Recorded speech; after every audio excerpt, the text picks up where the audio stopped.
طبعا نحن اليوم في مشاتل العتبة العباسية المقدسة، ومعنا الأستاذ عرفنا باسمك أستاذ المهندس علي حمزة سالم، معاون مسؤول مجموعة مشاتل الكفيل. كل الهلا مرحبا. وطبعا ويانا مراسلة إذاعة جمهورية العراق شذا السوداني. اهلا وسهلا. هذا اليوم احنا جولة بهذا المكان الجميل مشاتل العتبة العباسية. احكي لي استاذ، يعني كم العدد الموجود، المساحات الموجودة؟ المساحات الموجودة طبعا اي المساحات الإجمالية لمجموعة مشاتل الكفيل، المشتل الأول متكون من 4 دونم. نعم. المشتل الثاني متكون من 7 دونم، والمشتل الثالث متكون من 23 دونم. طبعا هذه المساحة الكلية كلها مساحة خضراء مثل ما تشوفون أمام أنظاركم.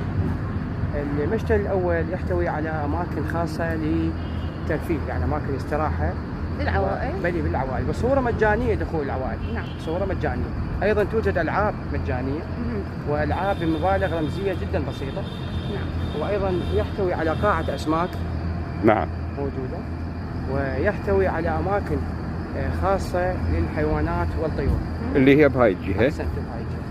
أيضا عندنا ظلل خاصة لتربية النباتات الظلية، موجودة عندنا ظلتين يعني حجمهم كبير أمام أنظاركم. نعم. أما بالنسبة للمشتل الثالث متكون من 23 دونم. هذا المشتل يعني يحتوي على العديد من أشجار النخيل وأشجار الحمضيات وأشجار السدر وأشجار التبكي. وفيها أيضا مزرعة خاصة لأشجار التين. جيد. تين على 4 أو 3 أصناف.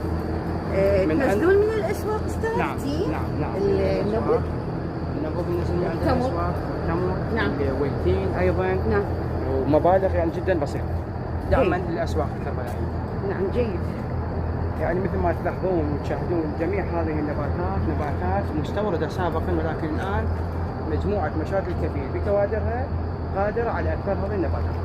والحمد لله والشكر بعد إن شاء الله استيراد ماكو من خارج العراق. أنتم هيئتوا الظروف الملائمة؟ أنتم هيئنا الظروف الملائمة. جيد. الملائمة والمناسبة لإكثار النباتات اللي كانت خارجية مستوردة أو ظلية.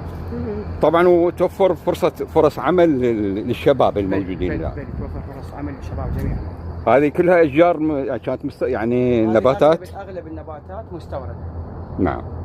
بكوادر مجموعة مشاتل الكفيل الحمد لله والشكر، يعني استطعنا أن نكاثر هذه النباتات، ولا تكون يشوفون النباتات الظلية اللي كاثرناها احنا. أيوة علي، خيش الظليات؟